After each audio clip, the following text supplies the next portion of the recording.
Hello dear friends, this is Sahil Roy and I welcome you to my YouTube channel EU Commerce Scholar।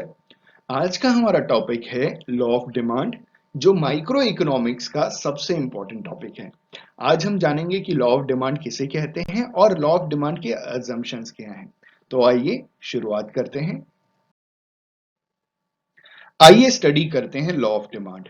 Law of demand के लिए जो सबसे important बात हमें ध्यान में रखनी है वो ये कि लॉ ऑफ डिमांड जब भी हम स्टडी करेंगे तो एज अ कस्टमर या कंज्यूमर स्टडी करेंगे कि किसी भी चीज की डिमांड जब हमें करनी है और हम अगर कस्टमर हैं तो हम किस बेसिस पे करते हैं।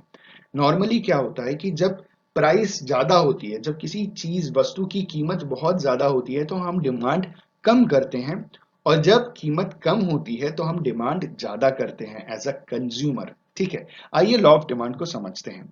The law of demand states that other things remaining equal, the quantity demanded of a commodity increases when its price falls and decreases when its price rises।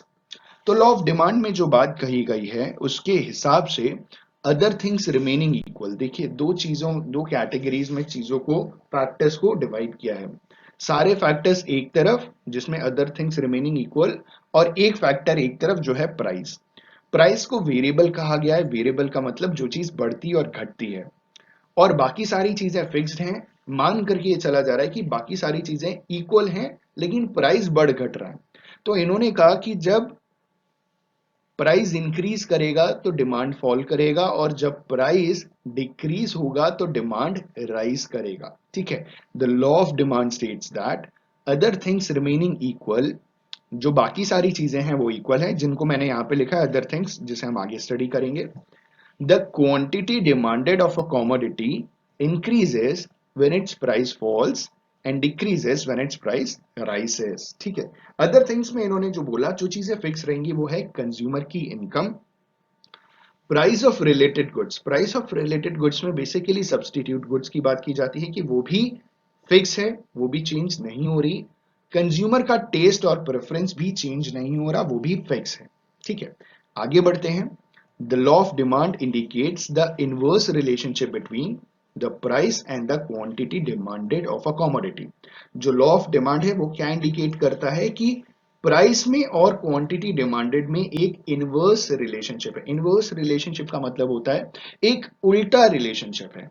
इसका मतलब क्या हुआ? इसका मतलब नीचे की लाइन में लिखा है, इन्होंने बोला that with the rise in price the demand will fall and with the fall in price the demand will rise. मतलब प्राइस के बढ़ने से, राइज इन प्राइस मतलब प्राइस के बढ़ने से डिमांड फॉल करेगा, डिमांड कम हो जाएगा।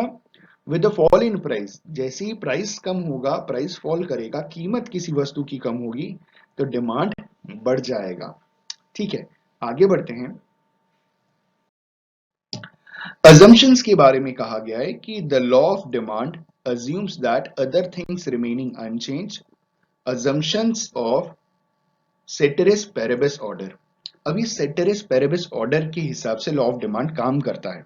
इन्होंने बोला सिर्फ प्राइस चेंज होगा, बाकी सारी चीजें अनचेंज रहेंगी, वो उनमें कोई चेंजेस नहीं आएगा।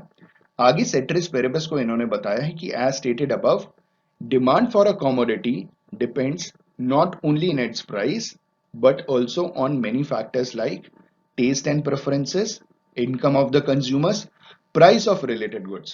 इन्होंने कहा कि किसी भी वस्तु की जो डिमांड है वो सिर्फ उसकी कीमत के ऊपर निर्भर नहीं करती, वो उसके टेस्ट और प्रेफरेंसेस के ऊपर भी डिपेंड करती है, उस जो कंज्यूमर है उनकी आमदनी के ऊपर भी डिपेंड करता है, और price of related goods. Related goods में कॉम्प्लीमेंट्री गुड्स और सब्सटीट्यूट गुड्स, दोनों गुड्स की बात की है, जो मिलते जुलते गुड्स हैं उनके। रिलेटेड गुड्स में बेसिकली सब्सटीट्यूट गुड्स की बात की जाती है, इसी के ऊपर किसी भी वस्तु की डिमांड पूरी तरीके से निर्भर होती है। इन्होंने बोला these other factors influencing the demand are assumed to be constant or unchanged। तो जो सबसे इंपॉर्टेंट बात है उन्होंने ये कही है लॉ में, अजम्पशन में, कि ये जो फैक्टर्स हैं बहुत ही इंपॉर्टेंट फैक्टर्स हैं, और ये हम अज्यूम करते हैं, हम ये मान के चलते हैं कि ये चीजें नहीं चेंज हो रही, इनमें कोई परिवर्तन नहीं आ रहा। ना टेस्ट एंड प्रेफरेंसेस में कोई चेंज आ रहा है, ना कंज्यूमर के इनकम आमदनी में कोई चेंज आ रहा है, ना प्राइस ऑफ रिलेटेड गुड्स में कोई चेंजेस आ रहे हैं। assumptions are as follows। सबसे पहला assumption इन्होंने बोला there should be no change in the income of consumer. ठीक है, जो कंज्यूमर है उसकी इनकम में कोई चेंज नहीं आना चाहिए, ये अजम्पशन नंबर 1। दूसरा इन्होंने बोला there should be no change in the taste and preferences of the consumer. ठीक है, जैसे हमने अभी बात किया। तीसरा इन्होंने बोला price of the related commodities should remain unchanged. तो लॉ ऑफ डिमांड के अजम्पशन में ये तीसरा अजम्पशन है, जहां पे ये कहा जा रहा है कि जो सब्सटीट्यूट गुड्स हैं उनकी जो कीमत है वो कांस्टेंट रहेगी, वो भी चेंज नहीं होनी चाहिए। चौथा अजम्पशन है the commodity should be normal commodity. Commodity जो है वो नॉर्मल कॉमोडिटी है ना, वो गिफन गुड्स की कैटेगरी में आती है, ना वो इंफीरियर गुड्स की कैटेगरी में आती है, वो नॉर्मल कॉमोडिटी है। ठीक है ना, वो नेसेसिटी में आती है, तब ये लॉ काम करेगा। आगे इन्होंने अजम्पशन में बोला size of the population should not change. जो पॉपुलेशन का साइज है वो भी चेंज नहीं होना चाहिए, लेकिन ऐसा तो पॉसिबल नहीं है ना। अगला इन्होंने बोला point number 6, the distribution of income should not change. तो जिस वे में नेशनल इनकम का डिस्ट्रीब्यूशन हो रहा है वो भी तरीका चेंज नहीं होना चाहिए। अगला अजम्पशन है there is no expectation of change in prices in future. मतलब भविष्य में उन वस्तुओं की प्राइस में कोई बदलाव नहीं आना चाहिए, ना वो बढ़ने चाहिए ना वो कम होने चाहिए, तो लॉ ऑफ डिमांड काम करेगा।